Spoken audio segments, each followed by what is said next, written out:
Kolar tomato ಸಂಕಷ್ಟ ಕಾರಣ ಮಣ್ಣ.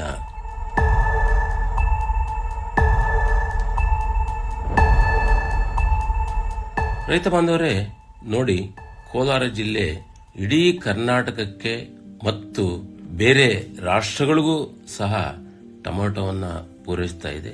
ಇಲ್ಲಿ ಲಕ್ಷಾಂತರ ರೈತ ಕುಟುಂಬಗಳ ಜೀವನ ಟೊಮೆಟೊ ಬೆಳೆ ನಂಬಿಕೊಂಡಿದ್ದಾರೆ. ಆದರೆ ಈಗ ಇತ್ತೀಚಿನ ವರ್ಷಗಳಲ್ಲಿ ವೈರಸ್ ದಾಳಿಗಳು ಹೆಚ್ಚಾಗ್ತಿವೆ. ಕೆಲವು ತೋಟಗಳಲ್ಲಿ ನೋಡಿದರೆ 30ರಿಂದ 80% ಇಳುವರಿ ಕುಸಿತ ದಾಖಲೆ ಆಗಿದೆ.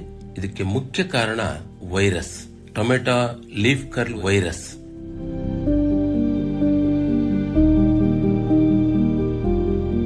ಈ ವೈರಸ್ ವೈಟ್ ಫ್ಲೈ ಎಂಬ ಬಿಳಿ ನೊಣದ ಮೂಲಕ ಕೂಡ ಹರಡುತ್ತದೆ. ಗಿಡದ ಎಲೆ ಸುರುಳಿ ಆದಂಗಾಗಿರುತ್ತೆ, ಸುಟಿ ಕಟ್ಕೊಂಡಿರ್ತದೆ, ಹಳದೆ ಆಗ್ತದೆ, ಗಿಡ ನಿಧಾನವಾಗಿ ಸಾಯ್ತದೆ. ವೈರಸ್ ದಾಳಿ ಮಾಡ್ತದೆ, ಅದು ನಿಜ. ಆದರೆ ಗಿಡ ಯಾಕೆ ಬೇಗ ಸೋಲ್ತದೆ, ಯಾಕೆ ಬೇಗ ಸಾಯ್ತದೆ ಅಂತ ಪ್ರಶ್ನೆ ಮಾಡಿಕೊಂಡ್ರೆ ಇದರ ಮೂಲ ಬೇರೆನೇ ಇದೆ.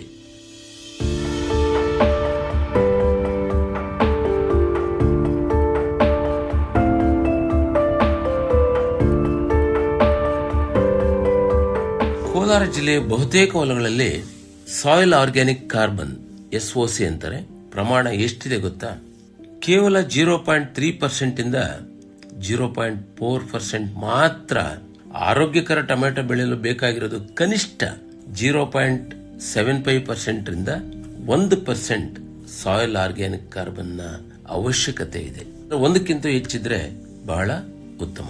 ನಿಮ್ಮ ಮಣ್ಣಲ್ಲಿ ಟೊಮೆಟೊ ಬೆಳೆಯೋಕೆ ಬೇಕಾದ ಅರ್ಧದಷ್ಟು ಶಕ್ತಿ ಇಲ್ಲ. ದುರ್ಬಲ ಮಣ್ಣಿನಲ್ಲಿ ಬೆಳೆದ ಗಿಡ ರೋಗ ನಿರೋಧಕ ಶಕ್ತಿ ಕಡಿಮೆ ಇರ್ತದೆ. ಲೆಸ್ ಇಮ್ಯುನಿಟಿ ಇರೋ ಮಗುವಿದ್ದ ಹಾಗೆ ಇದು. ಆ ಮಗುವಿಗೆ ಜ್ವರ ಬಂದ್ರೆ ಸುಲಭವಾಗಿ ಹಾಸಿಗೆ ಹಿಡಿಯುತ್ತೋ ಹಾಗೆ ನಿಮ್ಮ ಬೆಳೆ ಕೂಡ ಹಾಳಾಗ್ತಾ ಇದೆ. ಈ ವೈರಸ್ ನೇರವಾಗಿ ಮಣ್ಣಿನಿಂದ ಬರುತ್ತಿಲ್ಲ. ದುರ್ಬಲ ಮಣ್ಣಿನಲ್ಲಿ ಬೆಳೆದ ಗಿಡಗಳು ವೈರಸ್ ಎದುರಿಸಲು ಶಕ್ತಿ ಕಳೆದುಕೊಂಡಿವೆ. ಕಾರ್ಬನ್ ಕಡಿಮೆ ಆದರೆ ಸೂಕ್ಷ್ಮ ಜೀವಿಗಳ ಸಂಖ್ಯೆ, ಅಂದ್ರೆ ಉಪಕಾರಿ ಸೂಕ್ಷ್ಮ ಜೀವಿಗಳ ಸಂಖ್ಯೆ ಮಣ್ಣಲ್ಲಿ ಕುಗ್ಗುತ್ತದೆ. ಬೇರು ಬೆಳವಣಿಗೆ ದುರ್ಬಲವಾಗ್ತದೆ.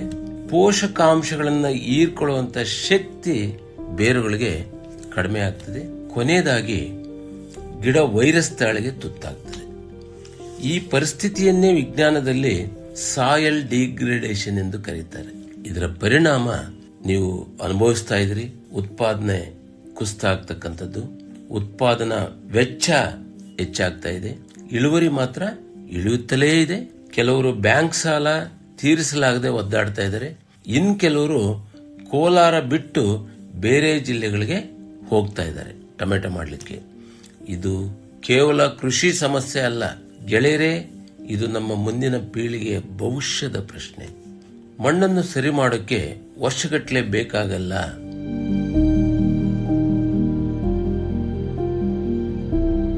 ಸಂಶೋಧನೆ ಏನನ್ನು ಹೇಳುತ್ತದೆ ಅಂದ್ರೆ, ಕೇವಲ 2ರಿಂದ 3 ಸೀಸನ್ಗಳಲ್ಲಿ ಸಾಯಿಲ್ ಆರ್ಗ್ಯಾನಿಕ್ ಕಾರ್ಬನ್ 0.3% ರಿಂದ 0.6ರಿಂದ 0.7%ಗೆ ಏರಿಸಬಹುದು ಅಂತಕ್ಕಂಥದ್ದು ಸಂಶೋಧನೆಗಳು ಹೇಳ್ತಾ ಇದೆ. ಇದರಿಂದ ರೋಗದ ತೀವ್ರತೆ 30% ಇಂದ 50% ತನಕ ಕಡಿಮೆ ಆಗ್ತದೆ ಅಂತಕ್ಕಂಥದ್ದು ವಿಜ್ಞಾನಿಗಳು ಹೇಳ್ತಾ ಇದ್ದಾರೆ. ಈಗ ಹೇಗೆ ಸರಿ ಮಾಡಬೇಕು ಅಂತ ಇಲ್ಲಿ ನೋಡೋಣ.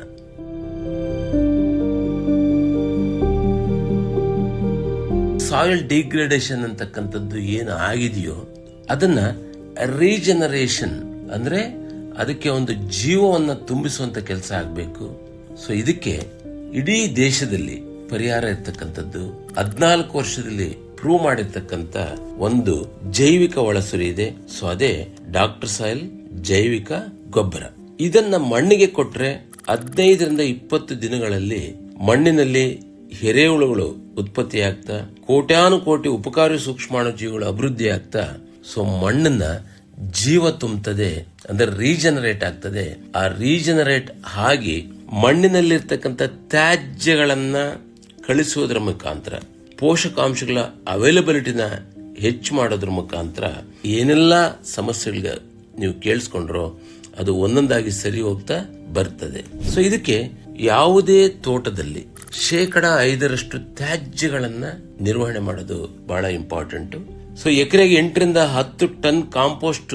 ಸೊ ಬರೀ ಕಾಂಪೋಸ್ಟೇ ಅಂತಲ್ಲ, ಓವರ್ ಆಲ್ ತ್ಯಾಜ್ಯಗಳು 5% ಬೇಕಾಗಿರೋದ್ರಿಂದ ಹಸಿರೆಲೆ ಗೊಬ್ಬರಗಳಾದಂತ ಡಯಂಚ, ಸೆಣಬು, ಉರುಳಿ, ಅಲಸಂದೆ ಈ ತರದ್ನ ಹಾಕಿ ಉಳುಮೆ ಮಾಡೋದು ಉತ್ತಮ. ಮಣ್ಣಿನ ತೇವ ಉಳಿಸ್ಕೊಳ್ಳೋದಕ್ಕೆ ಮಲ್ಚಿಂಗ್ ಮಾಡೋದು ಅತ್ಯುತ್ತಮ. ಸೊ ಇದನ್ನ ಮಾಡ್ಕೊಳ್ತಾ ನಿಮ್ಮ ತೋಟದಲ್ಲಿ ಒಂದು ಮ್ಯಾಜಿಕ್ ನಡೆಯುತ್ತೆ. ಅದೇ ಶಾಶ್ವತ ಪರಿಹಾರ. ಏನ್ ಮ್ಯಾಜಿಕ್ ಅಂತಂದ್ರೆ, ಇಷ್ಟು ದಿವಸ 2 ದಿವಸಕ್ಕೆ 3 ದಿವಸಕ್ಕೆ ರೋಗಗಳಿಗೋಸ್ಕರ ಏನೆಲ್ಲ ಸ್ಪ್ರೇಸ್ ಹೊಡೆದು ಒದ್ದಾಡ್ತಾ ಇದ್ರು, ಗಿಡದಲ್ಲೇ ತನ್ನನ್ನು ತಾನು ರಕ್ಷಣೆ ಮಾಡಿಕೊಳ್ಳುವಂತ ಶಕ್ತಿ ಹೆಚ್ಚಾಗಿ ನೀವು ಮಾಡತಕ್ಕಂಥ ಸ್ಪ್ರೇಗಳು ಅತಿ ಕಡಿಮೆ ಆಗ್ತದೆ ಮತ್ತು ಉತ್ತಮವಾದ ಇಳುವರಿ ಬರ್ತದೆ, ಖರ್ಚು ಅತಿ ಕಡಿಮೆ ಆಗ್ತದೆ.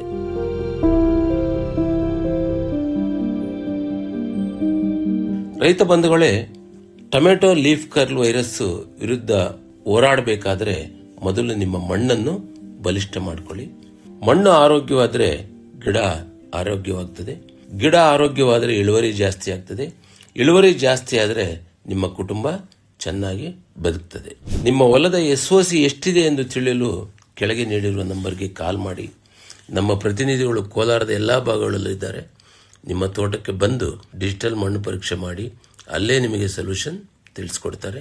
ಈ ವಿಡಿಯೋ ನಿಮಗೆ ಇಷ್ಟ ಆದರೆ ಲೈಕ್ ಮಾಡಿ, ನಿಮ್ಮ ರೈತ ಮಿತ್ರರಿಗೆ ಶೇರ್ ಮಾಡಿ ಮತ್ತು ಸಬ್ಸ್ಕ್ರೈಬ್ ಮಾಡಿ. ಧನ್ಯವಾದಗಳು.